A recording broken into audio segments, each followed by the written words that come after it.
Un sonido seco, el golpe de un mazo sobre la mesa del juez, resonó en la sala. Fue como si mi propio corazón se hubiera hecho añicos. Todo había terminado de verdad. 3 años de matrimonio, un largo camino de paciencia y dedicación, se habían reducido a una sola hoja de papel y a las 2 frías palabras impresas en ella. Sentencia de divorcio. Salí del juzgado con los pies pesados, como si arrastrara cadenas de plomo. Mi mente estaba aterradoramente en blanco.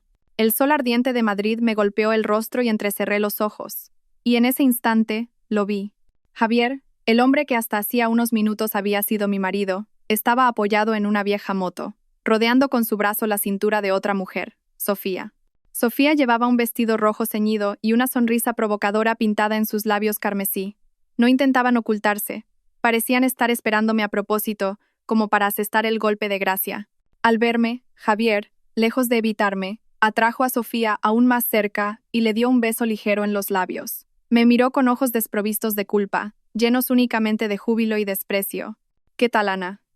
Un alivio, ¿no? Ya no tienes que vivir a costa mía. Debes de estar contentísima. Sentí un nudo en la garganta. Luché para que mi voz no temblara. ¿Cómo puedes decir eso? En los últimos 3 años, ¿cuándo he vivido yo a tu costa? Sofía frunció los labios y con una voz empalagosamente melosa dijo: «Ay, chica, ya basta. Javier te daba de comer y te vestía. ¿Qué más querías? Ahora que estáis divorciados deberías conocer tu lugar». Apreté los puños con tanta fuerza que las uñas se me clavaron en las palmas. Podía soportar la traición de Javier, pero esta humillación era intolerable. Fui yo quien trabajó noches enteras en un taller de confección para pagar la hipoteca del piso, quien gestionó hasta el último céntimo de las facturas de luz y agua. Y ahora, en boca de ellos, yo era menos que un parásito. Javier soltó una carcajada, una sonrisa cruel que jamás olvidaría. Se acercó y me susurró al oído, con una voz que solo yo podía oír, pero cuyas palabras se clavaron en mi corazón como 1000 agujas. Escúchame bien. Que una paleta de pueblo como tú se casara conmigo ya fue la suerte de tu vida. ¿Y ahora qué? Estás en la ruina. Ve y prepárate para hacer un trapo con el que limpiar los suelos de otros. Algunos transeúntes se detuvieron, curiosos. Sus miradas compasivas cayeron sobre mí como un torrente de agua helada, llenándome de humillación. Sentí que la cara me ardía y que las lágrimas estaban a punto de brotar, pero me mordí el labio con fuerza, decidida a no mostrarme débil ante ellos. Podía haber perdido este matrimonio, pero no iba a perder hasta la última pizca de mi dignidad. Justo en ese momento, cuando sentí que estaba a punto de derrumbarme, una escena increíble se desplegó ante mis ojos. Al final de la calle, una comitiva de coches negros se acercaba lentamente. 1, 2, 3. Perdí la cuenta. Eran todos Rolls-Royce, las berlinas más lujosas del mundo. Se aproximaban en silencio, imponentes como depredadores. La pequeña calle frente al juzgado quedó en silencio en un instante, y todas las miradas se clavaron en la lujosa comitiva que se detenía frente a nosotros. Javier y Sofía se quedaron boquiabiertos. Sus sonrisas de victoria se congelaron en sus rostros. La puerta del vehículo principal se abrió y un hombre de mediana edad, ataviado con un traje impecable, descendió con un aire de autoridad. Ignorando las miradas de asombro a su alrededor, caminó con calma hacia mí. Y entonces, para asombro de todos, incluidos Javier y Sofía, se inclinó ante mí en una respetuosa reverencia. Su voz, grave y clara, resonó en el silencio. «Señorita de la Vega, es hora de que regrese a su puesto de presidenta». El tiempo pareció detenerse. Mis oídos zumbaban. No podía creer lo que acababa de oír. «Señorita, presidenta». ¿Qué tenían que ver esas palabras tan grandilocuentes conmigo, una mujer recién divorciada que acababa de salir del juzgado con las manos vacías? Javier y Sofía permanecían como estatuas de sal, con la boca abierta, sus rostros pálidos transformados por una confusión extrema. El hombre, a quien más tarde conocería como el señor García, esperaba pacientemente mi respuesta, manteniendo su postura cortés. Abrió suavemente la puerta del coche y me hizo un gesto para que subiera. Todavía aturdida, le pregunté en voz baja: «Disculpe, creo que se ha equivocado de persona. Me llamo Ana Ruiz». El señor García levantó la cabeza. En sus ojos había una convicción inquebrantable y una indescriptible lástima. «No, señorita, llevamos años buscándola. Si sube al coche se lo explicaré todo por el camino». Miré de reojo a Javier. Intentó decir algo, pero solo movía los labios sin emitir sonido. Las miradas curiosas y los murmullos de la gente hicieron que no quisiera permanecer allí ni un segundo más. Respiré hondo y, sin mirar atrás, subí al coche. La puerta se cerró suavemente, pero fue como un muro sólido que me separaba del ruidoso y humillante mundo exterior. El interior era otro universo. Reinaba un silencio extraño y un suave aroma a cuero de alta gama. Aunque estaba sentada en un asiento mullido, mi mente seguía sumida en el caos. El coche arrancó con suavidad, dejando atrás los rostros estupefactos de Javier y Sofía. Cuando nos incorporamos a una de las grandes avenidas, el señor García comenzó su relato. Su voz era solemne. Su verdadero nombre es Isabela de la Vega. Es usted la única hija de don Alejandro de la Vega, el actual presidente del Grupo Solara. El nombre Grupo Solara me golpeó como un rayo. Era uno de los conglomerados empresariales más grandes del país, un nombre que solo había oído en las noticias. Negué con la cabeza. No, eso es imposible. Mis padres murieron hace mucho tiempo. Yo me crié en un pueblo con mi abuela. El señor García suspiró y me entregó una tablet. En la pantalla había una foto de un hombre de mediana edad, de rostro amable pero con una mirada triste. A su lado, una foto mía de niña. Hace 20 años, la familia de la Vega sufrió una gran tragedia. Para garantizar su seguridad absoluta, el presidente no tuvo más remedio que enviarla a un pueblo remoto y confiarla a una familia de confianza, manteniendo su identidad en el más estricto secreto. Cada palabra del señor García era como un martillazo en mi cabeza.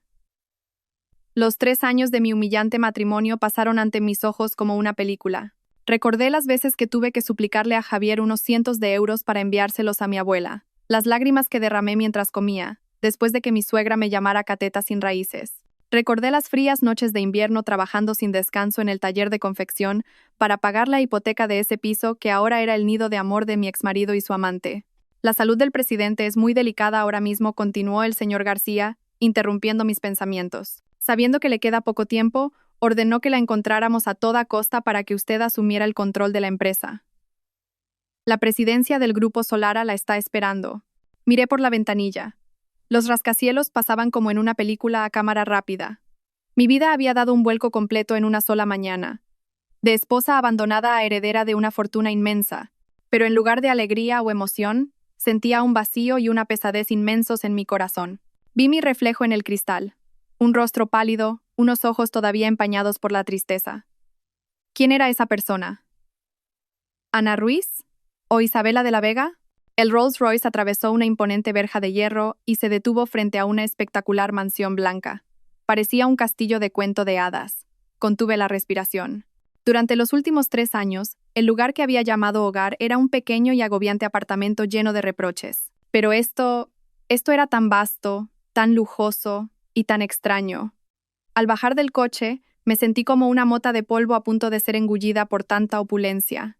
Una mujer de unos 50 años, elegantemente vestida pero con una expresión afable, esperaba en la puerta. Al verme, me sonrió con dulzura. Señorita, la presentó el señor García. Ella es la señora Elena, la esposa del presidente.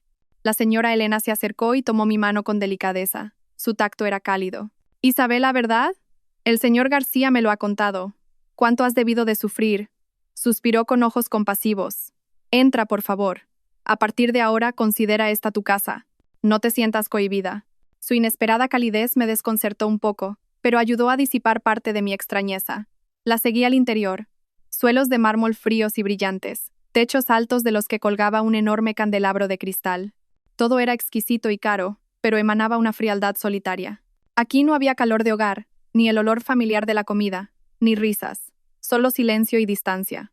La señora Elena me guió al segundo piso y se detuvo frente a una gran habitación. Un vago olor a medicinas y desinfectante flotaba en el aire. Tu padre está aquí dentro. ¿Ha deseado tanto verte? Respiré hondo. La mano con la que sujeté el pomo de la puerta estaba helada.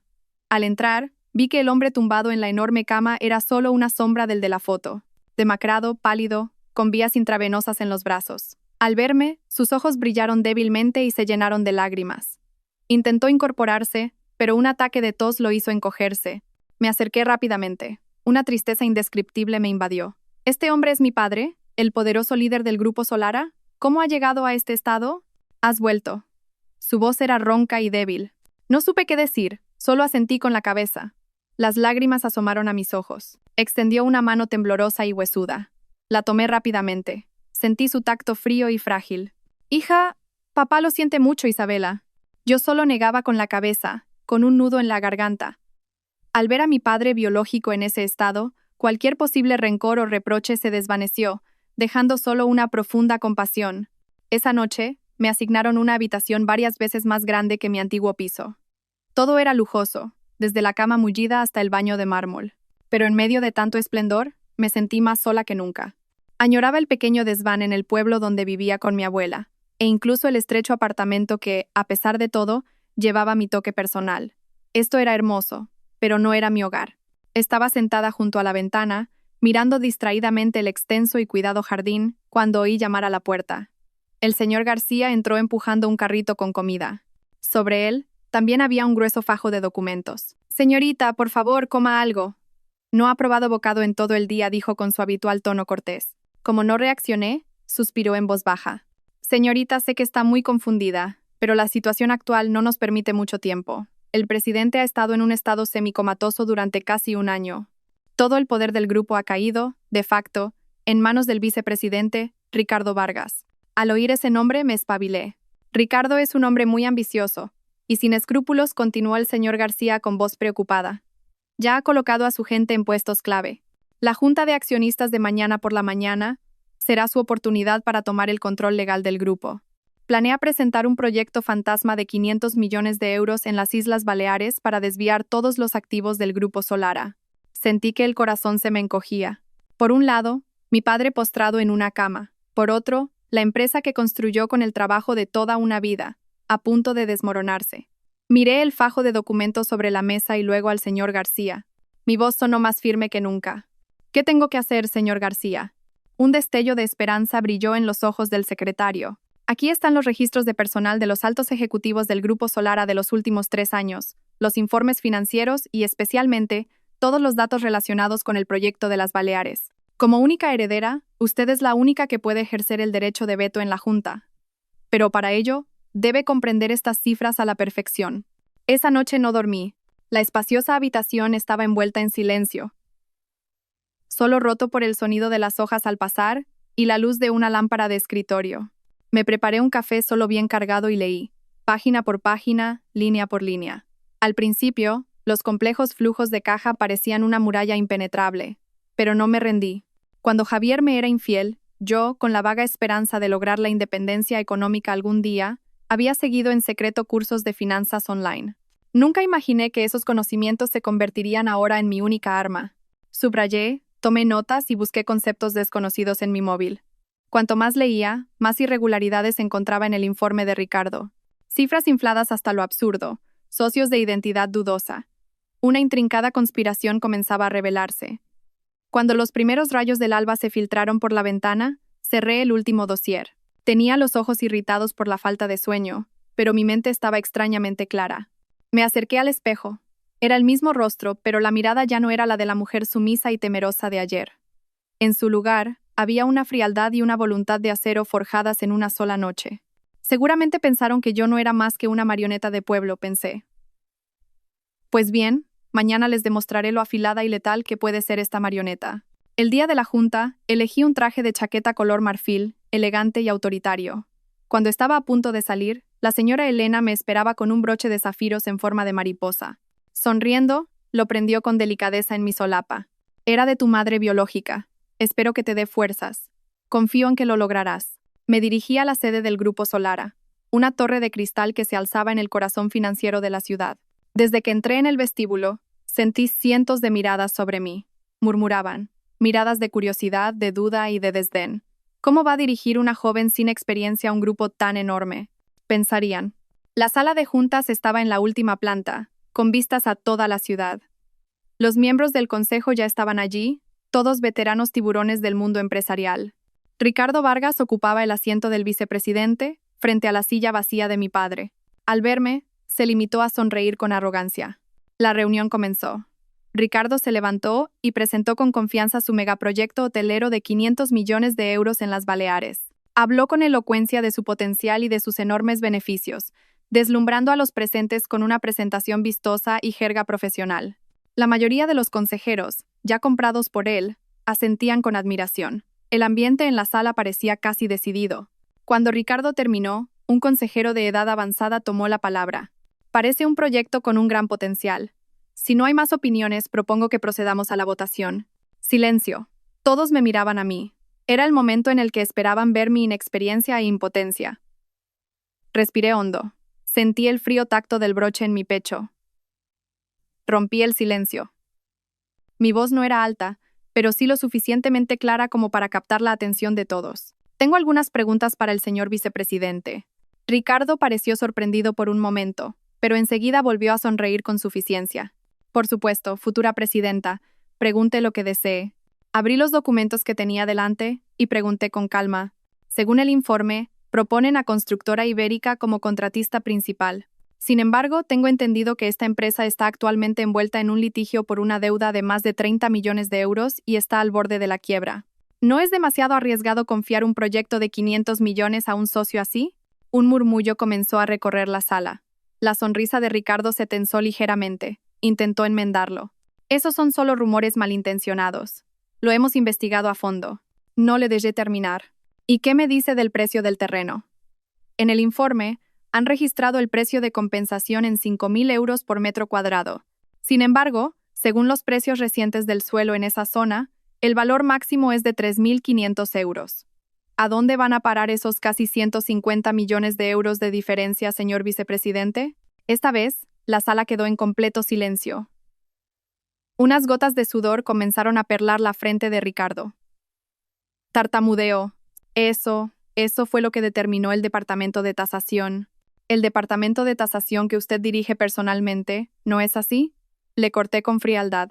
Además, en el informe de flujo de caja, han proyectado una tasa de retorno del 20% en 3 años. Es una cifra poco realista para un proyecto hotelero, que requiere un mínimo de 5 a 7 años para empezar a recuperar la inversión. Al final, ¿es esto un proyecto de inversión o un plan para desviar legalmente los activos del grupo, señor Vargas? Cada una de mis palabras resonó como el acero. Ricardo se quedó helado en su sitio, con el rostro pálido como el papel, incapaz de articular palabra. Todos los miembros del consejo me miraban ahora con una expresión que había pasado del desdén al asombro, y finalmente, al respeto. Jamás habrían imaginado que la mujer que consideraban una marioneta pudiera ser tan incisiva y temible. La noticia de la junta se extendió más rápido que el fuego.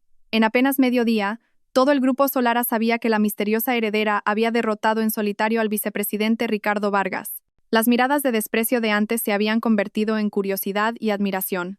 Me trasladé al despacho del presidente, un vasto espacio en la última planta desde donde toda la ciudad parecía pequeña a mis pies.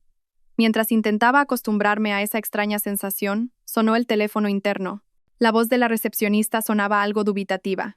Presidenta, hay un hombre llamado Javier que ha venido a verla. Afirma ser familia suya. Familia. Sonreí con amargura. Un nombre que pensé que no volvería a oír. Pero si había venido hasta aquí, estaba claro que la noticia también había llegado a sus oídos. Sí, dígale que espere en el vestíbulo. Bajaré ahora mismo. Quería encontrarme con él en el lugar más concurrido. Tomé el ascensor privado para ejecutivos. Mi mente estaba extrañamente en calma.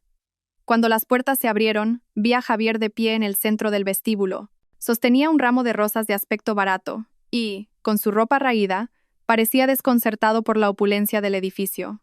Muchos empleados fingían trabajar, pero en realidad todos espiaban con curiosidad. Cuando aparecí, vestida con mi elegante traje y flanqueada por 2 guardaespaldas, Javier se quedó paralizado.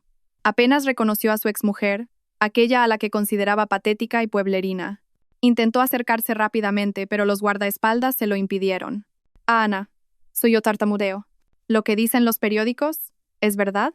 Me detuve a unos pasos de él y, cruzándome de brazos, respondí con frialdad. ¿Necesita algo de mí, señor Ruiz? Mi formalidad lo dejó en shock. Sin importarle las miradas de cientos de personas, se arrodilló de repente en el frío suelo de mármol.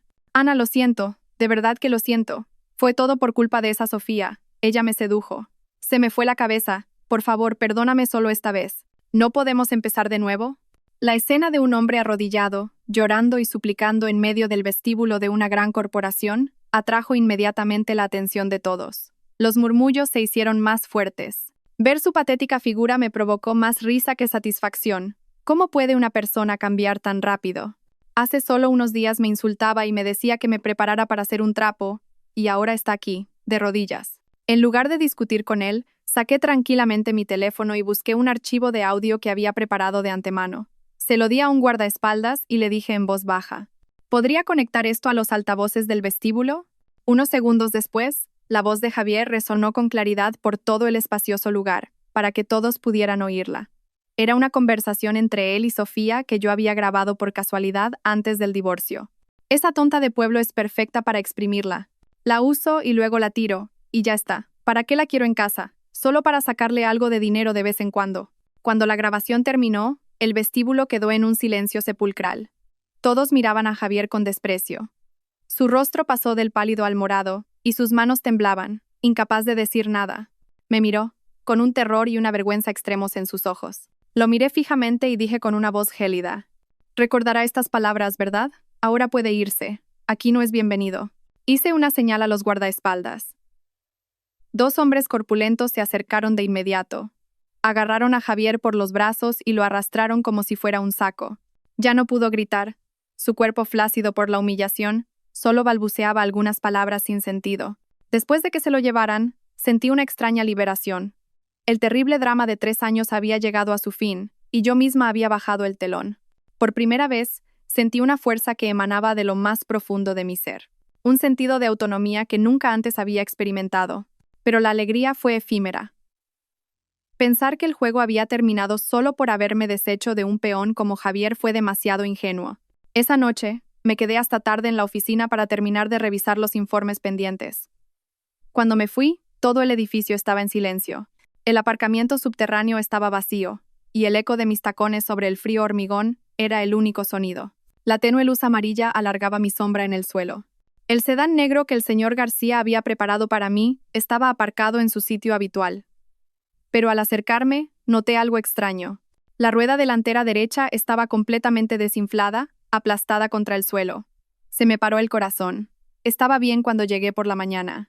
Me agaché para comprobarlo y vi un largo y afilado corte en la superficie del neumático.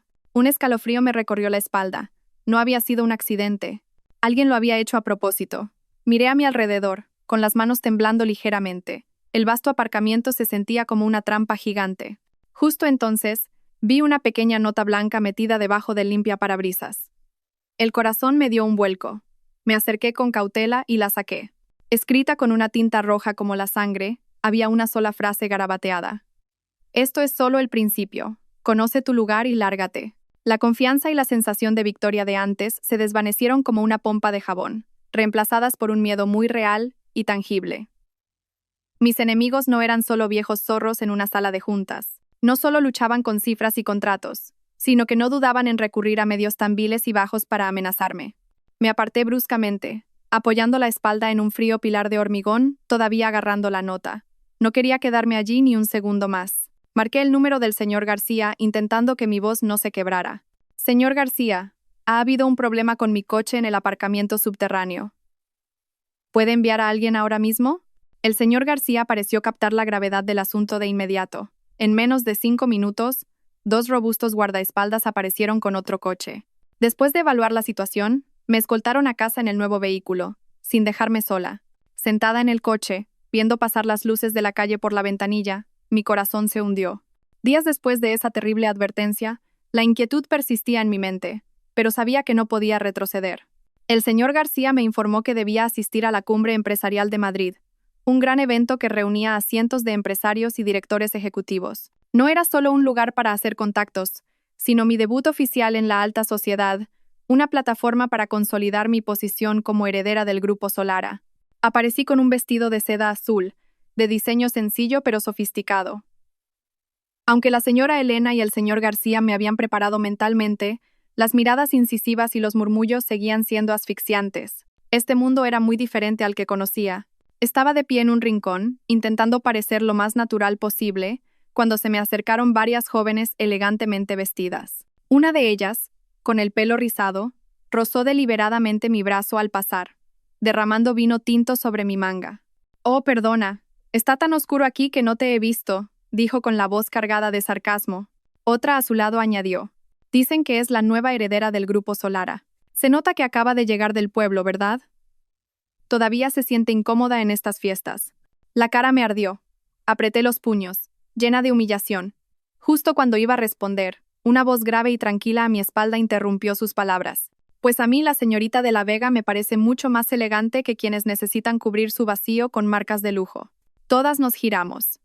Un hombre alto, con un impecable traje negro, estaba de pie allí. Su mirada era penetrante, pero no agresiva. Sacó un pañuelo blanco y limpió suavemente la mancha de vino de mi manga. Las jóvenes, al verlo, cambiaron de color y se marcharon apresuradamente con cualquier excusa. Al levantar la vista hacia la persona que me había ayudado, me quedé helada por un momento. Ese rostro, esa mirada, ¿por qué me resultaba tan extrañamente familiar? Gracias, dije en voz baja. Él asintió levemente. Una sonrisa indescifrable se dibujó en sus labios. De nada. No merece la pena prestar atención a gente así. Me miró durante un largo rato y de repente preguntó, ¿no éramos vecinos hace tiempo? Cuando vivíamos en aquella antigua urbanización de chalés, antes de que la demolieran. Mi corazón se detuvo. La antigua urbanización. Un recuerdo muy lejano. Fue antes de la tragedia familiar. Antes de que me enviaran al pueblo con mi abuela. Soy Mateo Torres. ¿Quizás eras tú la niña a la que le tiraba de las trenzas y hacía llorar? Un vago recuerdo emergió. El niño travieso que vivía en la casa de al lado, pero el único que jugaba conmigo. Nunca imaginé que nos reencontraríamos 20 años después en una situación tan irónica. Ahora era el presidente de Tecnogiga, un poderoso competidor del grupo Solara. Mateo me llevó a un balcón donde el aire era más fresco. Nos quedamos en silencio, contemplando el brillante río de coches que circulaba abajo. De repente rompió el silencio. Su voz ya no tenía ese tono juguetón, era seria. En este mundo, no todos los que te sonríen son tus amigos, Isabela. Luego me entregó su tarjeta de visita. Llámame si alguna vez necesitas ayuda. Se dio la vuelta y se fue, dejándome sola con mi copa de vino y un sinfín de preguntas. Al día siguiente, no pude dejar de pensar en mi encuentro con Mateo y en sus enigmáticas palabras. Busqué en internet toda la información sobre Tecnogiga y sobre él. La prensa lo aclamaba como un genio de los negocios que había levantado a Tecnogiga del borde de la quiebra y la había convertido en un imperio tecnológico en pocos años. Pero lo que me llamó la atención fue una vieja noticia que mencionaba que sus padres habían muerto en un terrible accidente hacía 20 años. Por la tarde, mientras revisaba de nuevo los documentos del proyecto de Ricardo, sonó mi teléfono. Un número desconocido. Dudé un momento, pero contesté. Dígame. Soy yo, Mateo. Me sorprendió un poco. Señor Torres, ¿a qué debo su llamada? Te llamo para disculparme por lo de anoche. Siento si te molesté. Su voz seguía siendo tranquila. Pero en realidad, hay algo más que deberías saber. Hizo una pausa y fue al grano. Ten cuidado con Helvetic Capital. Aparentemente, son los nuevos socios estratégicos que ha traído Ricardo, pero según mis fuentes, les ha estado vendiendo en secreto grandes paquetes de acciones del grupo Solara a precio de saldo, incluso acciones en corto. Mi mente se tensó como una cuerda. ¿Acciones en corto? ¿Qué significa eso? Es una técnica del mercado de valores, explicó Mateo pacientemente. Está conspirando con ellos. Su plan es que el proyecto de las Baleares fracase, provoque un gran escándalo y haga que las acciones del grupo Solara se desplomen. Entonces, Helvetic Capital usará las acciones en corto que ya han vendido para recomprar las acciones reales a un precio irrisorio, obteniendo un beneficio masivo y, al mismo tiempo, haciéndose con el control de la mayor parte del grupo. Y tú cargarás con toda la culpa del colapso. Cada palabra de Mateo era como un jarro de agua fría. Era una conspiración tan sofisticada y cruel que, si no fuera por él, habría caído de cabeza en la trampa de Ricardo. Respiré hondo, tratando de calmarme. ¿Por qué? ¿Por qué me cuenta todo esto? Tecnogiga y el grupo Solara son competidores, ¿no? Hubo un silencio al otro lado de la línea.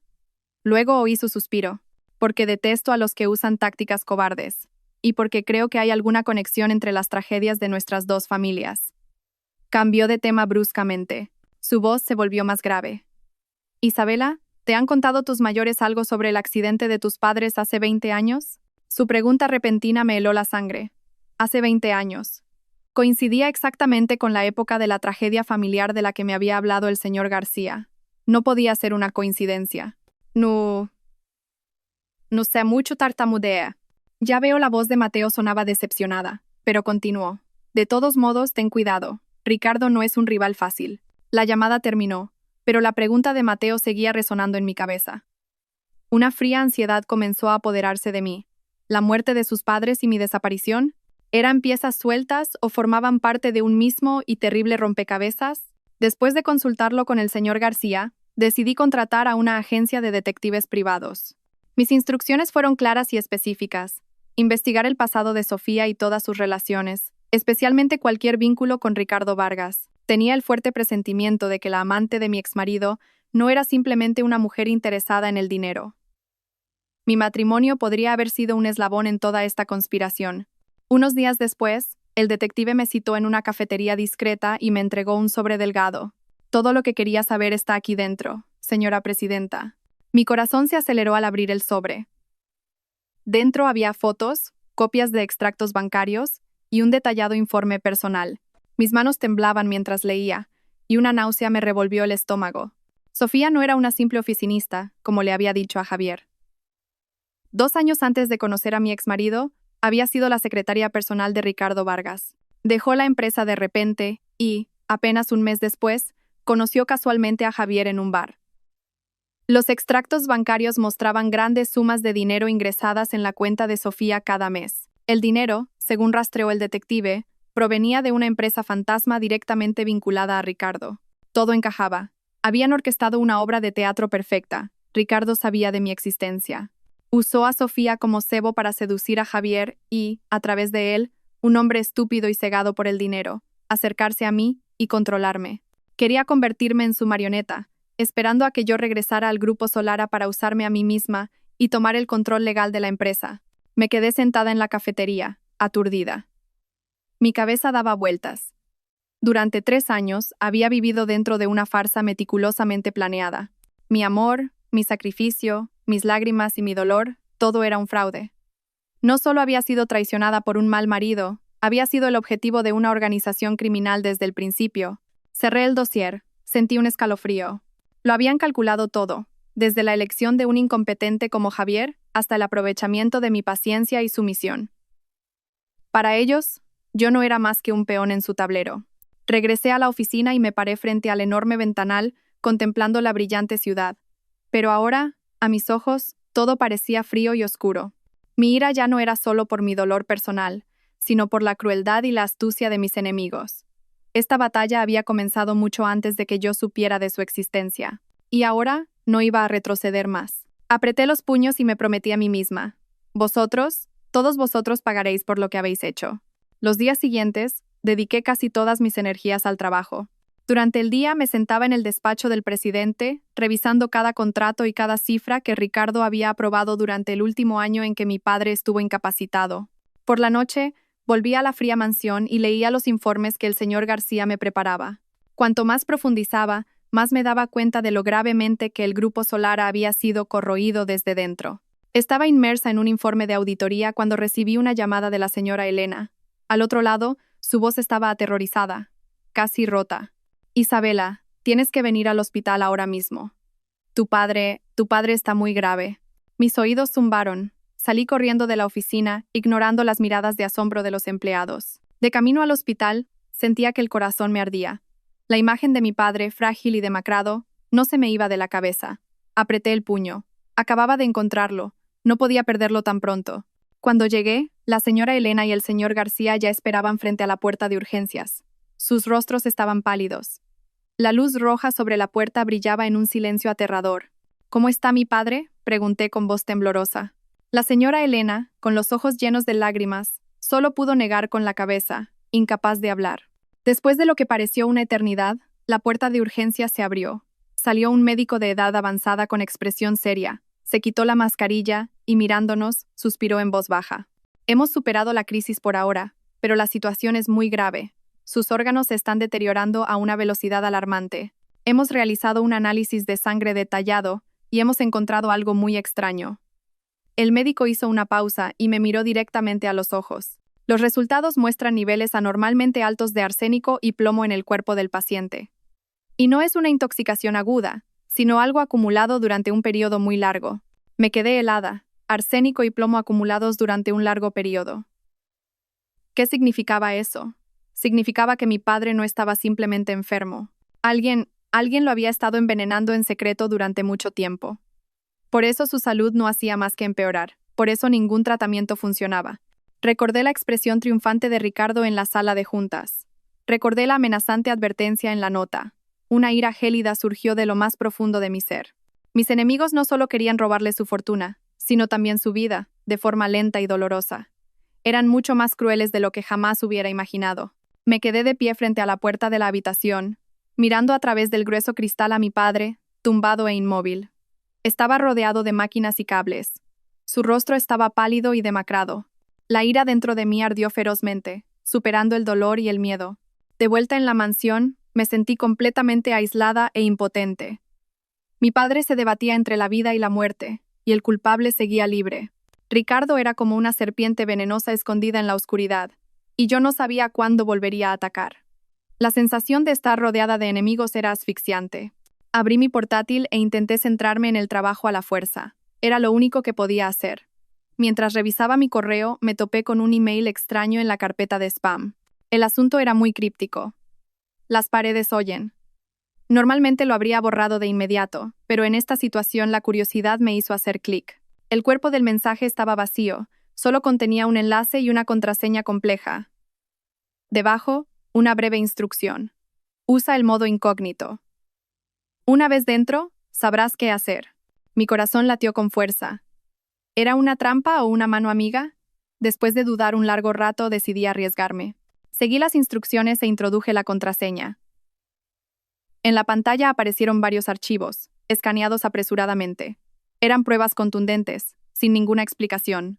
Un extracto de una cuenta bancaria suiza a nombre de una empresa fantasma de Ricardo, con un saldo de cientos de millones de euros. Un escaneo de un billete de avión en primera clase a un paraíso fiscal, reservado para el día siguiente a la junta de accionistas. Y por último, un detallado plan de fuga para después de haber desviado todos los fondos del Grupo Solara al extranjero. Me desplacé hasta el final para buscar la identidad del remitente, pero al final de la página solo estaba la palabra El Observador, mecanografiada pulcramente.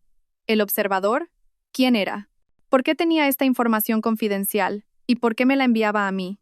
Miles de preguntas surgieron en mi mente. Podría ser otro enemigo de Ricardo que intentaba usarme para eliminarlo.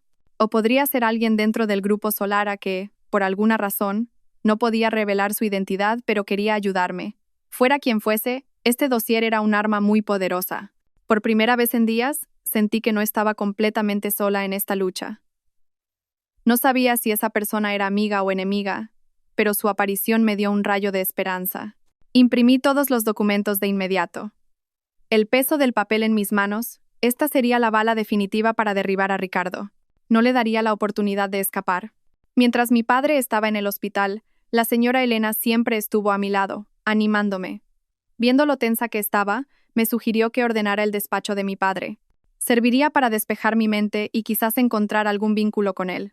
Hay muchas de sus pertenencias allí. Quizás encuentres un poco de paz. Siguiendo su consejo, fui al despacho. Estaba lleno de altas estanterías que llegaban hasta el techo, pero todo estaba impecablemente ordenado.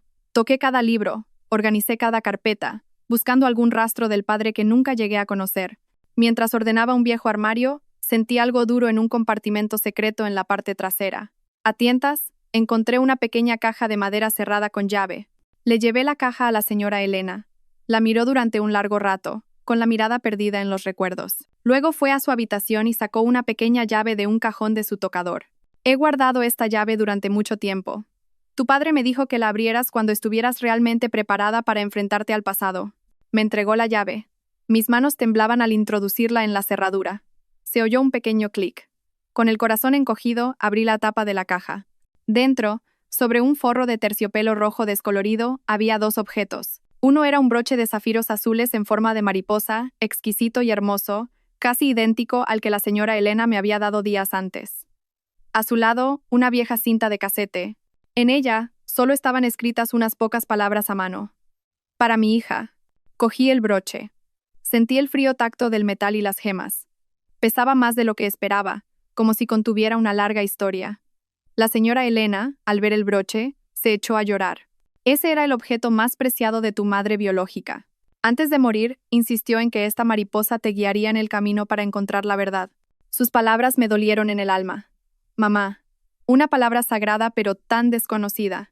Nunca había visto su rostro, solo la había imaginado a través de vagas historias. Ahora, sosteniendo su recuerdo, sentía como si ella me estuviera protegiendo.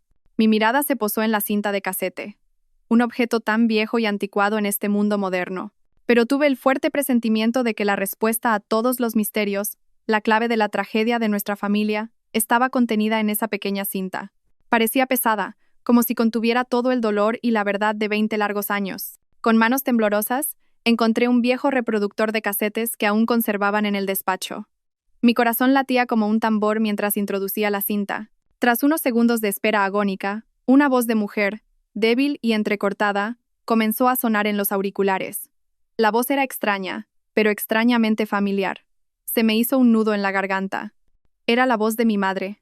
Isabela, hija mía. Si estás escuchando esto, significa que ya no estoy en este mundo. La voz temblaba, mezclada con jadeos, como si estuviera grabando a toda prisa, en una situación de gran peligro. Lo siento, hija mía. Siento no haber podido estar a tu lado para verte crecer, pero no tuve otra opción. Descubrí un secreto terrible, un secreto que podría destruirnos a todos. Hizo una pausa. Se oyó el sonido de una tos seca. Por casualidad, leí un documento en el despacho de tu padre. Era un contrato. Un contrato de vida o muerte entre nuestra familia y la familia Mendoza. Decía que para mantener la paz entre las dos familias, un niño debía ser sacrificado. No podía entenderlo. Simplemente no podía entenderlo. ¿La familia Mendoza? Sentí como si alguien me apretara el corazón. ¿Por qué salía ese nombre aquí? Contuve la respiración y seguí escuchando. Alguien me está vigilando, Isabela. Sé que no me dejarán en paz.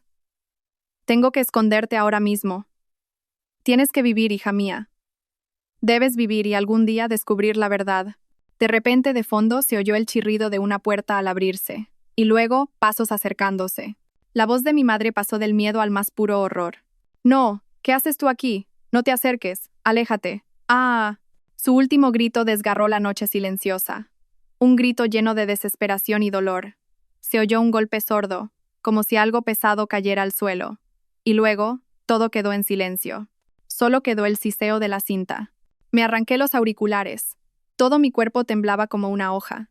La habitación a mi alrededor parecía tambalearse. Tuve que agarrarme al borde del escritorio para mantenerme en pie. Así que era eso. La tragedia familiar no fue una disputa de negocios. Fue un asesinato. Mi madre fue brutalmente asesinada, y el asesino era probablemente alguien que ella conocía. Su última voluntad, su último grito, seguían resonando en mi mente. Un dolor y un odio extremos me subieron por la garganta, dejándome sin aliento. La verdad era mucho más cruel y terrible de lo que jamás había imaginado. Después de la horrible noche en que escuché la cinta de mi madre, casi me derrumbo. Mateo estuvo a mi lado. No dijo mucho. Solo me ofreció en silencio un vaso de agua tibia. Su silencio, en ese momento, valía más que 1000 palabras de consuelo. Éramos dos extraños unidos por un destino trágico, pero sentíamos un vínculo invisible. Isabela, no tengas miedo, dijo con voz firme, apretando mi mano. Pase lo que pase, encontraré la verdad contigo. La confianza y el calor que acababan de nacer en mí no duraron mucho. Otra tormenta se avecinaba. A la mañana siguiente, el señor García me informó que un invitado muy importante, recién llegado de Estados Unidos, quería vernos a Mateo y a mí. Era el tío de Mateo, Arturo Torres. Arturo Torres se presentó como un hombre muy caballeroso y afable. Tenía una sonrisa cálida y una mirada amable.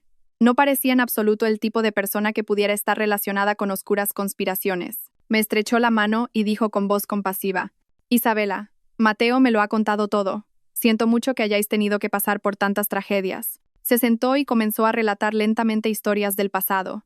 La profunda hermandad que compartía con el padre de Mateo, los hermosos recuerdos de ambas familias antes de que ocurriera la tragedia. Su relato sonaba tan sincero que Mateo y yo empezamos a bajar la guardia. Después de crear una atmósfera de confianza, Arturo suspiró en voz baja, con una expresión de dolor. He volado toda la noche porque hay una verdad que mi conciencia ya no me permite ocultar. Una verdad que puede ser muy dolorosa para vosotros, pero que debéis saber. Abrió su maletín de cuero y sacó con cuidado un dossier sellado, poniéndolo sobre la mesa. Estos son los resultados de una prueba de ADN que encargué en secreto hace unos meses, después de descubrir tu paradero, Isabela. Mateo y yo nos miramos, sin entender. Arturo empujó el dossier hacia nosotros. Soy medio hermanos. La misma madre, padre diferente. Fue como si un rayo me hubiera caído encima. Mi mundo se hizo añicos. No. No puede ser, tartamudeé. Es una broma, ¿verdad? Mi madre y la madre de Mateo son personas completamente distintas. Arturo negó con la cabeza, con los ojos llenos de tristeza.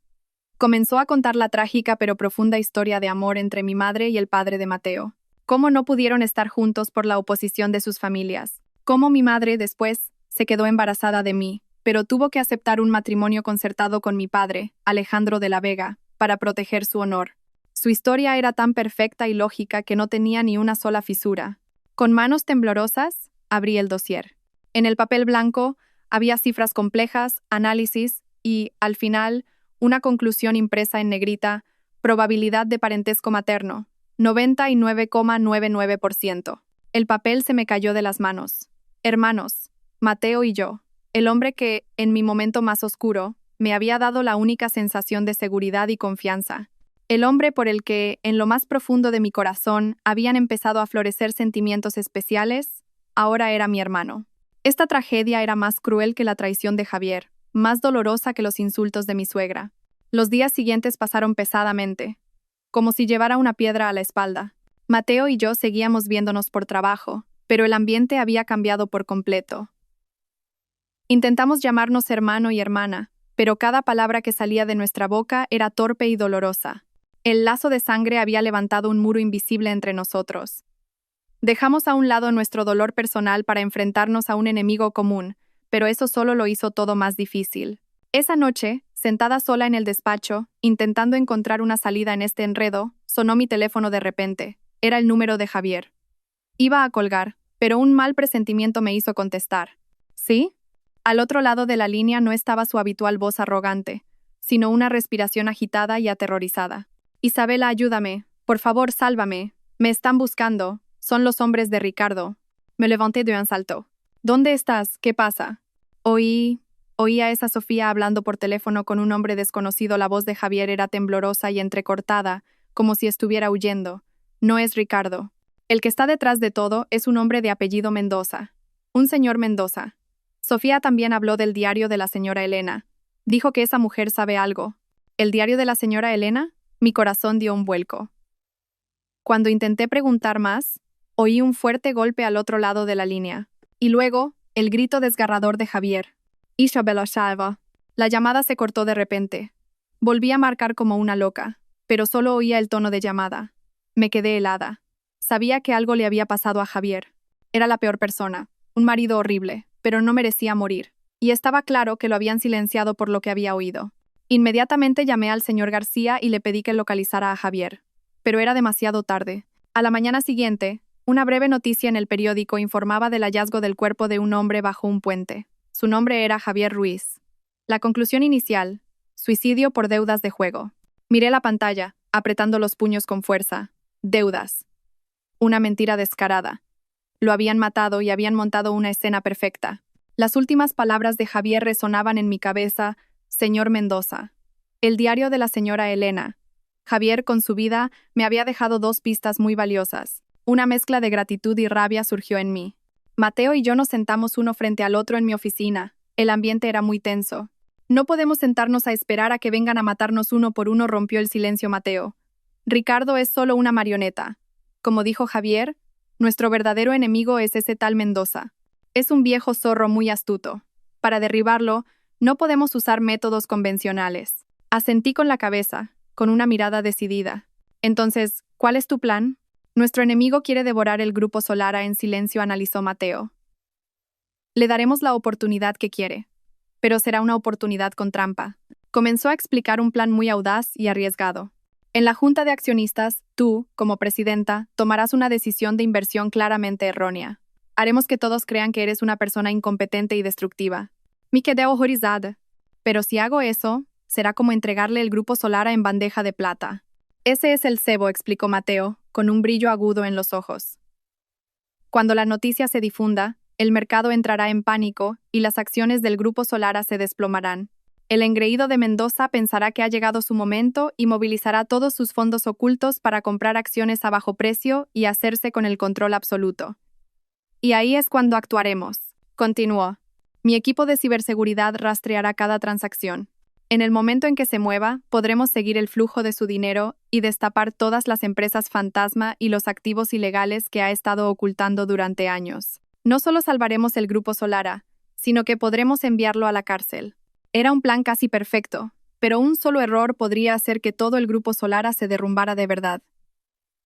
Miré a Mateo con preocupación. ¿Y si perdemos el control? El riesgo es demasiado grande. Mateo me miró directamente a los ojos. Su voz era firme, pero con un poder extrañamente tranquilizador. Es la única forma de sacar al tigre de su guarida. No te preocupes, estaré a tu lado en todo momento. Pase lo que pase, lo afrontaremos juntos. Aunque eran las palabras de un hermano, me dieron fuerza. Asentí con determinación. De acuerdo, hagámoslo. Apostamos todo a esta peligrosa jugada. Entré en la sala de juntas, forzando una expresión de inseguridad y falta de confianza, tal como habíamos planeado.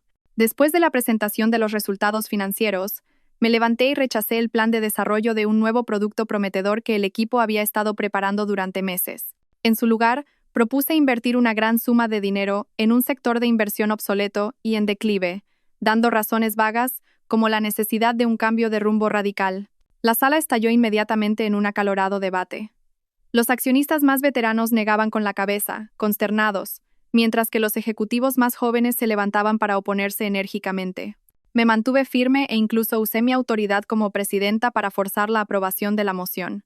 Como era de esperar, menos de 30 minutos después de que terminara la reunión, la información sobre mi loca decisión se filtró al exterior. La prensa se convirtió en un avispero. Varios medios económicos publicaron titulares impactantes. La heredera incompetente lleva a la empresa familiar al abismo, el fatal error de una princesa, Solara se hunde en manos de una líder inexperta y emocional. El bombardeo mediático provocó inmediatamente una ola de ventas de pánico en el mercado de valores. La pantalla de cotizaciones de mi ordenador estaba teñida de rojo. El precio de las acciones del grupo Solara caía en picado. Todo parecía ir según el plan. Mateo y su equipo seguían cada pequeña transacción con máxima concentración. Pero entonces, ocurrió algo extraño. Mendoza estaba comprando acciones, sí, pero su método era muy peculiar. Al mismo tiempo, desde cuentas anónimas, se estaban vertiendo al mercado enormes volúmenes de acciones, creando una presión de venta aún más fuerte. El precio cayó mucho más de lo que habíamos previsto. Sonó mi teléfono. Era Mateo. Su voz era muy tensa. Isabela, nos han engañado. Mi corazón dio un vuelco. ¿Engañado? ¿Qué quieres decir? Sabía nuestro plan de antemano, dijo Mateo con urgencia. No está comprando acciones. Está usando otra mano para inducir una venta masiva y crear una crisis real. Su objetivo es llevar el precio al nivel más bajo posible para obligarnos a vender incluso las participaciones que nos quedan para asegurar la liquidez de la empresa. Está usando nuestra propia estrategia en nuestra contra. Me quedé sin palabras. Habíamos subestimado a ese viejo zorro. No solo había previsto nuestro plan, sino que lo había convertido en un arma contra nosotros. El cebo que habíamos lanzado se había convertido ahora en una trampa que caía sobre nuestras cabezas. Miré atónita la parpadeante pantalla roja. La impotencia y la desesperación se apoderaron de mí. El plan para sacar al tigre de su guarida había fracasado. Ahora éramos nosotros los que estábamos atrapados en la jaula con la bestia. El trabajo de toda la vida de mi padre, el grupo Solara, estaba realmente al borde del colapso.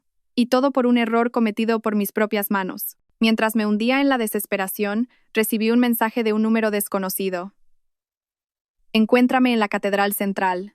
Sola. Debajo, un pequeño emoticono de una mariposa. El observador. Mi corazón dio un vuelco. Podría ser otra trampa, pero ya no tenía nada que perder. Si esta era mi última esperanza, tenía que aferrarme a ella, por muy remota que fuera. Conduje hasta la catedral por la noche. La oscuridad envolvía la antigua arquitectura, creando una atmósfera imponente y algo siniestra. Entré en el patio desierto. Solo el susurro del viento entre los altos árboles rompía el silencio. Una figura con una capa negra estaba de espaldas en un rincón. «¿Señora Elena?», pregunté con cautela. La figura se giró y me quedé atónita. Realmente era ella. «¿Cómo? ¿Usted aquí? ¿Era usted gente del señor Mendoza?». La señora Elena no respondió, solo se acercó en silencio. Bajo la tenue luz, vi que sus ojos estaban enrojecidos e hinchados, llenos de lágrimas. De repente me tomó de la mano. Su voz temblaba, como si liberara emociones reprimidas durante años. «Isabela, perdóname, no soy tu madrastra». Me quedé paralizada sin entender lo que decía. La señora Elena rompió a llorar. Soy tu tía, la hermana gemela de tu madre». Mi mundo se puso patas arriba. Mi tía, la hermana gemela de mi madre. ¿Cómo era posible? Me abrazó con fuerza. Sus lágrimas mojaron mi hombro. Empezó a contarme la historia de dos hermanas gemelas, idénticas como dos gotas de agua pero de personalidades opuestas. Del fatídico día en que recibió la noticia de la muerte accidental de su hermana. De cómo, con un mal presentimiento, comenzó a investigar en secreto. Cuando descubrió la verdad detrás de la muerte de su hermana, supo que no podía enfrentarse a esa fuerza cruel de frente. No tenía otra opción, sollozó. Tuve que cambiar mi identidad y aceptar convertirme en la esposa del hombre que sabía que estaba implicado en la muerte de mi hermana, Alejandro de la Vega. No lo hice para convertirme en la señora de la casa, sino para encontrar la verdad y, lo más importante, para protegerte a ti, mi única sobrina, desde cerca, el observador. Así que era eso. Las informaciones secretas, las advertencias, todo provenía de mi tía, que había estado actuando durante 20 años, soportándolo todo en silencio. Me quedé helada, sin palabras. La mujer a la que siempre había mantenido a distancia, a la que siempre había mirado con recelo, era mi única familia de sangre, la que había sacrificado todo para protegerme. La abracé con fuerza. Por primera vez en años lloré como una niña.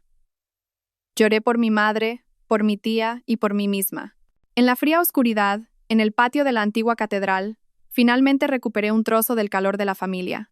Mi tía me llevó a un piso franco que había preparado, un pequeño apartamento muy diferente de la mansión de La Vega. Era su verdadero refugio. Aquí, ya no era la esposa de Alejandro de la Vega, sino ella misma. Sacó de una vieja caja de madera un cuaderno con la tapa de cuero gastada. Me lo entregó, con la voz todavía quebrada. Este es el verdadero diario de tu madre. Lo he guardado como un tesoro durante estos 20 años.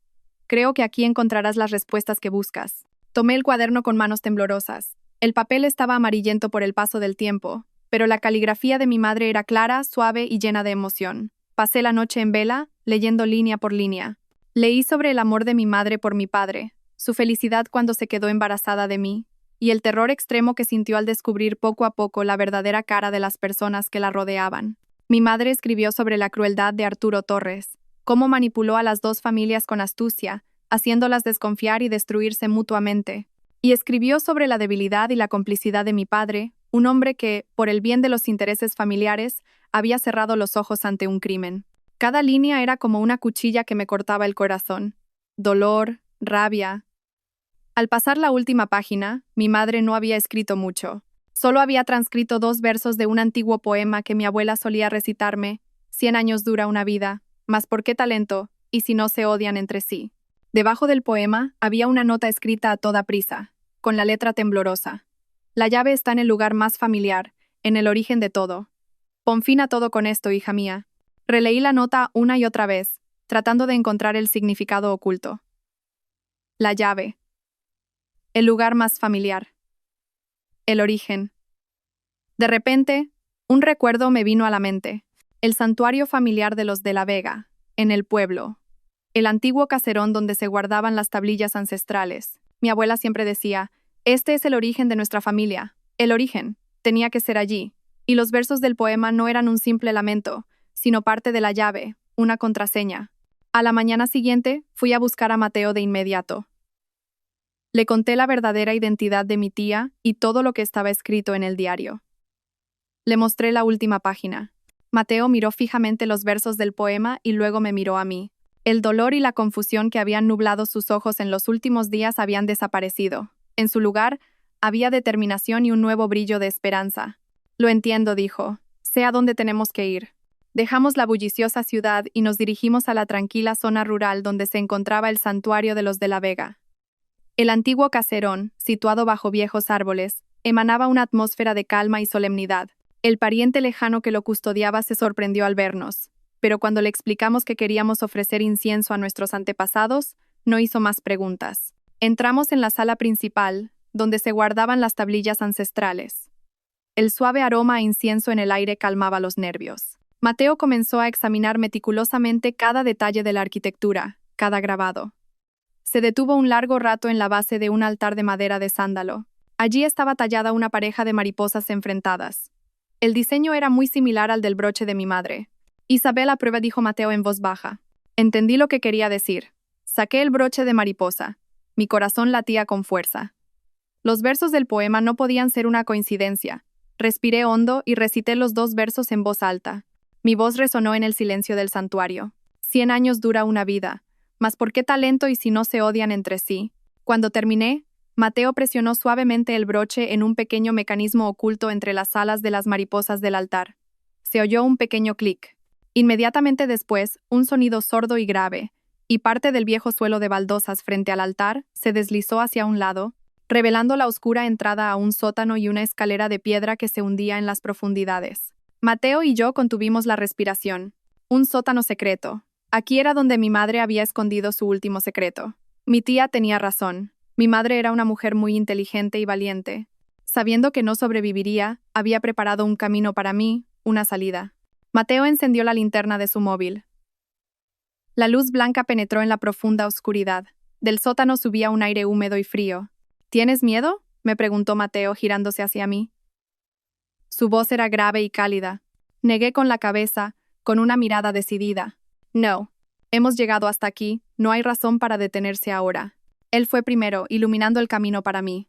Bajamos con cuidado por los resbaladizos escalones de piedra, un paso a la vez, adentrándonos en la oscuridad, hacia la verdad que había estado enterrada durante 20 años. Es una contraseña, dijo Mateo. Tiene que haber una contraseña. Empezamos a probar. Mi cumpleaños, el aniversario de mi madre, el aniversario de bodas de mis padres, todos incorrectos. La caja fuerte no se movió. Cuando estaba a punto de desesperarme, recordé un pequeño detalle. En la última página del diario, mi madre había anotado una fecha. Era el día en que había grabado su última voluntad. Mateo, prueba con esta fecha, dije, dictando los números en voz alta. Él giró los diales con cuidado, en orden. Cuando el último número se detuvo, se oyó un seco sonido metálico. La pesada puerta de hierro se abrió lentamente. Mi corazón se detuvo. Dentro no había oro ni joyas, ni documentos confidenciales. Solo un disco duro externo, bien protegido en una funda antigolpes, y una carta descolorida. La carta decía, para mi hijo y para Isabela. Regresamos a la ciudad a toda prisa. Mateo conectó el disco duro a su portátil seguro. En la pantalla apareció un único archivo de vídeo. Le dio al play. Apareció una mujer de rostro amable pero pálido y cansado. Era la madre de Mateo. Estaba sentada en una cama de hospital, pero su mirada era muy decidida. Miraba directamente a la cámara, como si nos estuviera viendo. Mateo, hijo mío, e Isabela. Si estáis viendo este vídeo, significa que todo ha terminado. Su voz era débil, pero clara. Comenzó a contar toda la verdad. Una verdad mucho más terrible de lo que habíamos imaginado.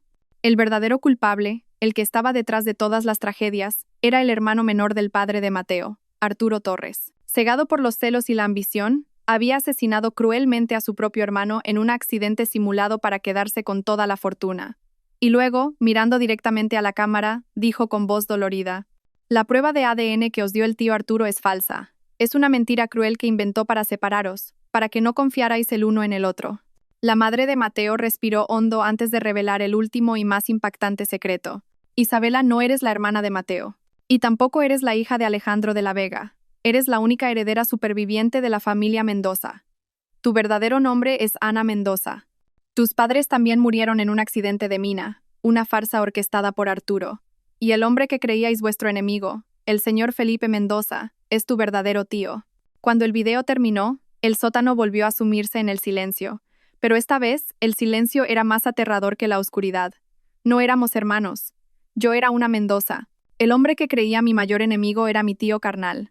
Mi cabeza daba vueltas. Todos los valores y creencias que intentaba reconstruir se habían derrumbado de nuevo. Mientras me perdía en mi confusión, Mateo me agarró la mano con fuerza. Isabela, escúchame. Ahora no es momento de derrumbarse, su voz era muy urgente. El tío Arturo es una persona muy meticulosa. Si sabe que hemos visto este video, no se quedará de brazos cruzados. Intentará eliminar a todas las personas que conocen el secreto. Un miedo gélido me invadió. ¿Las demás personas? ¿Te refieres a mi padre adoptivo? Y probablemente a mí también, dijo Mateo, con la mirada afilada. Tenemos que actuar ahora mismo. Como para confirmar las palabras de Mateo, mi teléfono sonó de repente. Era mi tía. Al otro lado, su voz estaba extremadamente aterrorizada. Isabela, ven rápido al hospital. Me acaba de llamar el médico de tu padre. Ha sufrido un fallo renal repentino y está en urgencias. ¿Una coincidencia? No. No existen coincidencias tan terribles en el mundo. Era la jugada de Arturo. Estaba intentando silenciar a los últimos testigos. Tenemos que ir al hospital ahora mismo, grité. Salimos corriendo del santuario. Subimos al coche y condujimos como locos hacia la ciudad. Empezó a llover a cántaros, azotando el parabrisas como un látigo. El limpiaparabrisas se movía sin cesar, pero no podía limpiar la borrosa ansiedad de mi corazón. Mateo conducía con la vista fija al frente, pero podía ver sus nudillos blancos por la fuerza con que agarraba el volante. Llama a la seguridad del hospital y a la policía. Que sea lo más discreto posible, ordenó Mateo. Su voz, incluso en esta situación límite, era muy tranquila. Pide que acordonen la zona de cuidados intensivos y que no dejen que nadie con bata de médico sospechosa se acerque a la habitación de tu padre. Con manos temblorosas, hice las llamadas, intentando transmitir las palabras de Mateo con la mayor claridad posible.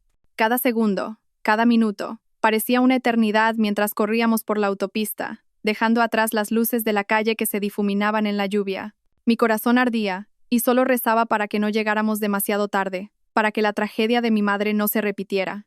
Cuando el coche chirrió al detenerse frente a la entrada de urgencias del hospital, salimos disparados, ignorando la lluvia torrencial. Y allí, al final del pasillo, frente a la habitación de mi padre, lo vimos. Arturo. Llevaba una bata blanca de médico y una mascarilla que le cubría la mayor parte del rostro. Estaba de pie junto al soporte del suero, a punto de clavar una jeringuilla en la vía que entraba en el cuerpo de mi padre. ¡Alto!, gritó Mateo. Su voz resonó en el silencioso pasillo. Arturo se detuvo, sorprendido, y se giró lentamente. Aunque la mascarilla le tapaba, pude sentir una frialdad malévola en sus ojos. Su máscara de hombre afable y bondadoso había caído por completo. Más listos de lo que pensaba, vosotros dos. Sin una sola excusa, actuó de inmediato. Nos empujó con fuerza todo el soporte del suero para crear un obstáculo y se dio la vuelta para huir en la dirección opuesta. A por él. Lo perseguimos. Una persecución asfixiante se desató en los pasillos del hospital. Gritos de enfermeras, el estruendo de los carros médicos al ser derribados, todo se mezcló en una escena caótica. Cuando la seguridad del hospital y policías de paisano aparecieron por ambos lados, bloqueando todas las salidas, Arturo supo que estaba acorralado. Una enfermera pasó a su lado. En un abrir y cerrar de ojos, la agarró y con la otra mano sacó un afilado bisturí de su bolsillo y se lo puso en el cuello. «Quietos todos», rugió. Sus ojos estaban inyectados en sangre como los de una bestia herida. Un paso más y ella se viene conmigo. La enfermera, aterrorizada, rompió a llorar y se desvaneció en sus brazos. Todos tuvimos que detenernos. Nadie se atrevía a moverse. «Abrid paso», gritó Arturo sin soltar el bisturí. Arrastró a la enfermera y retrocedió lentamente hacia la escalera de emergencia al final del pasillo. «Si me seguís, os arrepentiréis». Abrió la puerta de la escalera de emergencia y desapareció tras ella con su rehén. Sabíamos que esa puerta conducía directamente a la azotea del hospital. Ese sería el escenario de la batalla final. No había opción. Teníamos que seguirlo para el enfrentamiento final a vida o muerte con el demonio con piel de hombre. La azotea estaba bañada por una tenue luz amarilla, rodeada por la oscuridad de la ciudad. Arturo estaba precariamente de pie en el mismo borde de la barandilla, todavía sujetando con una mano a la pobre enfermera. El viento le había arrancado la mascarilla, revelando un rostro desfigurado por la ira y la desesperación. Su pelo, normalmente impecable, estaba revuelto. No era diferente a una bestia acorralada. «Todo es culpa vuestra», gritó. Su voz se perdió en el viento. «Si no hubierais aparecido, todo habría sido mío. Toda la fortuna de la familia Torres y el grupo Solara. Todo debía ser mío». Comenzó a sollozar, vomitando el rencor y los celos que había ocultado durante toda su vida. «¿Por qué? ¿Por qué el cielo es siempre tan injusto? Mi hermano, ¿qué tenía él que yo no tuviera? Solo por ser el primogénito, recibió más amor de mi padre. Lo heredó todo. Yo también tengo talento, tengo ambición, pero tuve que vivir toda mi vida a su sombra. Lo odiaba». Mientras él estaba sumido en su locura, Mateo dio un paso adelante de repente. Su voz era muy tranquila, pero afilada como una cuchilla. «Tú no odiabas a mi padre. Le tenías miedo». Arturo se detuvo. Mateo continuó, atacando su psicología. «Nunca te atreviste a enfrentarte a mi padre cara a cara. Solo hiciste artimañas a sus espaldas. Porque sabías que si te enfrentabas a él directamente, nunca ganarías. Perdiste contra él no solo en talento, sino también en carácter. No odiabas a mi padre. Solo odiabas tu propia incompetencia y cobardía». «Cállate», gruñó Arturo, pero en su voz ya no había amenaza, solo miedo. Justo entonces yo también di un paso adelante. Mi voz, clara y firme, se elevó por encima del viento. ¿Sabes a cuánta gente has matado? ¿A cuántas familias has destruido por tu egoísmo y tus celos? A mi tío, a mis padres biológicos y a los padres de Mateo. Tus manos están manchadas con demasiada sangre. Ya no mereces ni que te llamen humano». Nuestras palabras fueron como látigos invisibles, azotando su ya inestable psique. Arturo comenzó a temblar, y el bisturí en su mano ya no era firme. Nos miró a nosotros, luego al profundo vacío de abajo. En sus ojos había el terror y la confusión de una bestia completamente acorralada, sin escapatoria. Justo en ese momento de colapso psicológico, la puerta de la azotea se abrió de nuevo de par en par. Esta vez no éramos nosotros, sino un equipo de fuerzas especiales de la policía, armados, lo rodearon rápidamente. Arturo Torres, está rodeado. Tire el arma y ríndase. La aparición de la policía fue la gota que colmó el vaso. Todas sus esperanzas de escapar se desvanecieron por completo. Arturo lanzó un último grito, un alarido de bestia moribunda lleno de desesperación y locura. Ya no podía pensar. Empujó con fuerza a la enfermera hacia Mateo.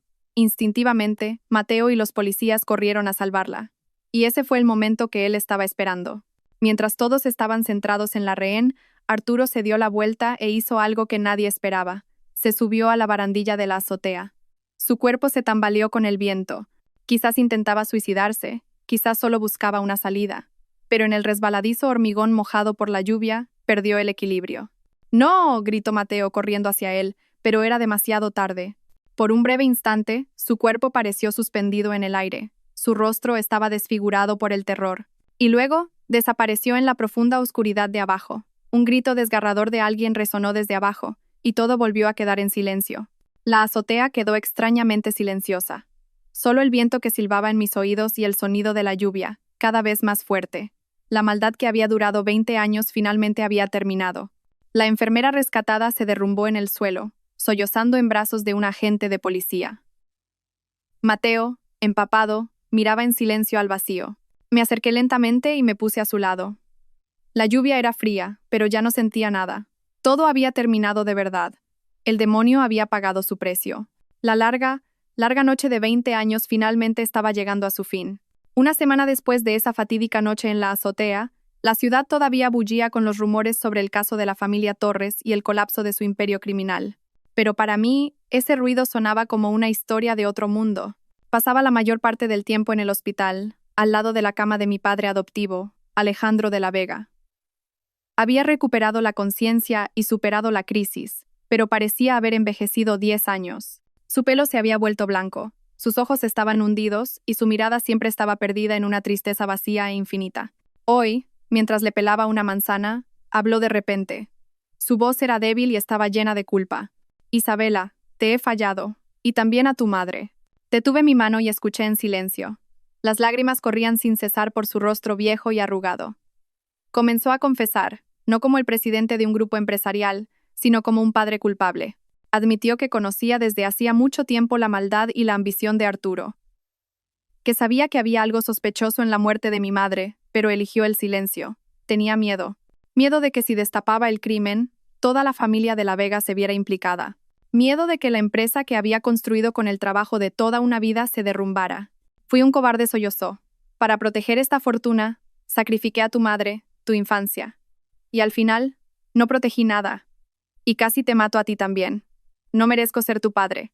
Al escuchar esta confesión tardía, una mezcla de emociones complejas surgió en mi corazón. Ya no era ira, ni satisfacción. Al ver a este hombre llorar como un niño frente a mí, solo sentí compasión. Si Arturo era la encarnación de la maldad cruel, mi padre adoptivo era solo la encarnación de la debilidad humana, el egoísmo y un miedo profundamente arraigado. Él también había sido una víctima en el tablero de ajedrez de otro, y al mismo tiempo, el causante de la tragedia de su propia familia. Dejé el plato de manzanas y tomé suavemente su mano huesuda y cubierta de manchas. Ya pasó todo, padre, mi voz era tranquila, sin rastro de rencor. Ya no le guardo rencor. Vivir con odio solo haría que mi corazón pesara más. El malvado ya ha pagado su precio, y los que se han ido, ya se han ido. Lo importante es que los que quedamos, como nosotros, aprendamos a seguir adelante. Me miró. En sus viejos ojos había sorpresa y gratitud. Le sonreí con dulzura.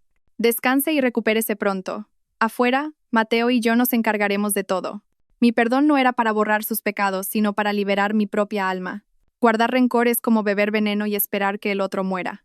Ya había sufrido demasiado. No quería vivir el resto de mi vida en el dolor. Al salir de la habitación, sentí que me había quitado un enorme peso de encima, un peso que me había oprimido durante años. Un mes después, en el gran salón de baile del mejor hotel de la ciudad, se celebró una rueda de prensa que atrajo la atención de todos los medios de comunicación y del mundo empresarial.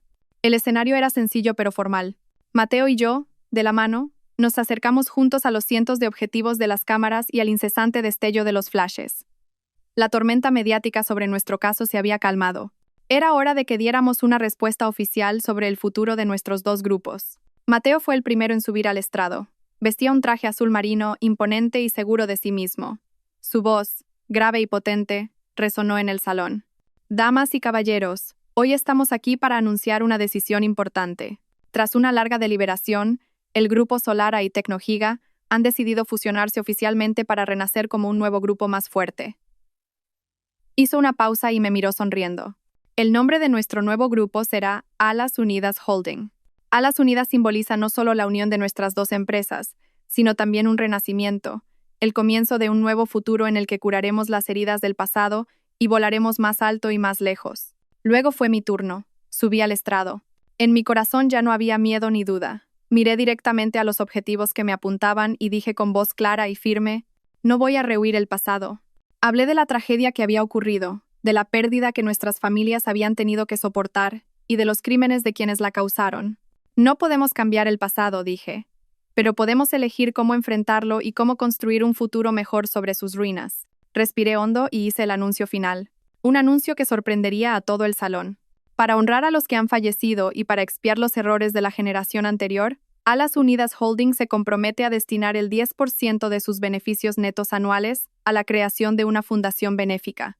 La fundación llevará el nombre de mis padres biológicos y de los padres de Mateo, y su objetivo será proporcionar asistencia legal y financiera a las víctimas de disputas comerciales ilegales y ayudar a las familias destruidas por conspiraciones empresariales. El salón quedó en silencio por un momento, y luego estalló en un atronador aplauso. Nuestra decisión había convertido un escándalo familiar en una conmovedora historia de redención y responsabilidad social. Cuando bajamos del escenario de la mano, Mateo me apretó suavemente la mano. Lo hemos conseguido. Unas semanas después de la rueda de prensa, cuando todo empezaba a calmarse, Mateo me dijo que tenía una sorpresa para mí. No me llevó a un restaurante de lujo ni a un resort caro. Condujo de vuelta a la antigua urbanización donde habíamos vivido de niños, como vecinos. Pero el lugar había cambiado por completo.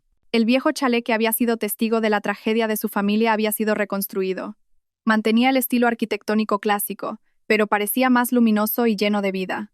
Y, sobre todo, en el patio, había construido una gran pérgola de glicinias.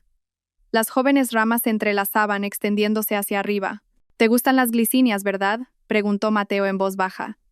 «Recuerdo que lo dijiste cuando éramos pequeños». Me quedé sorprendida. Un detalle tan pequeño. Una palabra dicha al azar por una niña de 5 años, y él todavía lo recordaba. Me tomó de la mano y me guió por el jardín, señalando dónde había estado el viejo columpio, dónde estaba el tocón del árbol donde jugábamos al escondite. Los recuerdos de la infancia que creía enterrados volvieron a la vida, vívidos y cálidos. Cuando nos detuvimos bajo la pérgola de glicinias, Mateo se giró de repente y me miró directamente a los ojos. En su mirada ya no había complejidad ni dolor, solo una profunda y sincera ternura. Lentamente, sacó una pequeña caja de terciopelo azul de su bolsillo. «Isabela», su voz tembló ligeramente. «Lo que hemos pasado juntos, probablemente nadie en este mundo pueda entenderlo. Ya no quiero hacer más contratos de negocios. Hoy quiero hacer un solo contrato contigo. Un contrato para toda la vida». Se arrodilló lentamente y abrió la caja. Dentro había un anillo de un diseño exquisito. 2 pequeñas mariposas de zafiro, idénticas al broche de mi madre, enfrentaban sus alas, rodeando un brillante diamante en el centro. Las lágrimas comenzaron a correr por mis mejillas, pero eran lágrimas de felicidad. Ana Mendoza dijo, usando mi verdadero nombre. Un nombre al que todavía no estaba acostumbrada, pero que, en sus labios, sonaba extrañamente tierno. ¿Quieres casarte conmigo? No pude decir nada, solo asentí con la cabeza, llorando. Mateo sonrió, una sonrisa tan brillante y cálida como el sol. Con cuidado, me puso el anillo en el dedo anular. Me quedaba perfecto. Se levantó, secó suavemente las lágrimas de mis mejillas y me besó en los labios.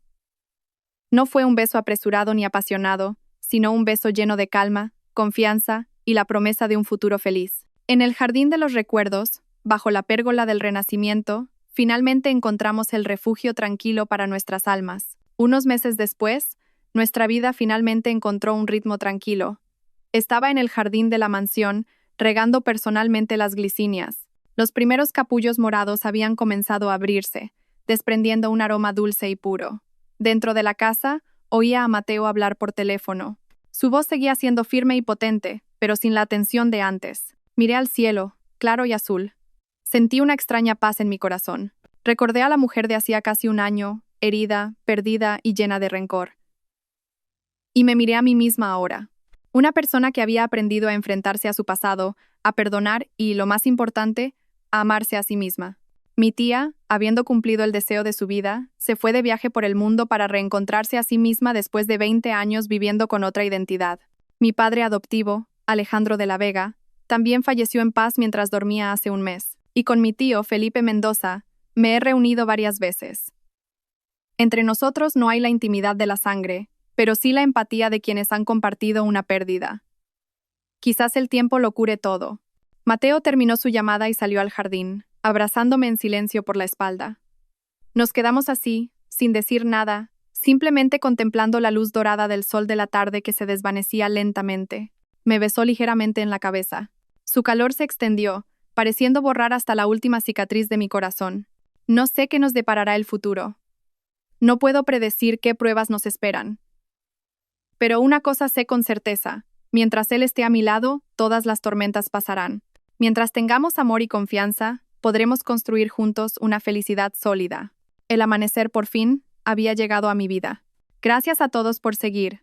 Espero que esta historia despierte su interés por los temas sociales. Si te conmueve, dale like, comenta, comparte y suscríbete a mi canal. Juntos difundamos energía positiva y protejamos la luz. Gracias.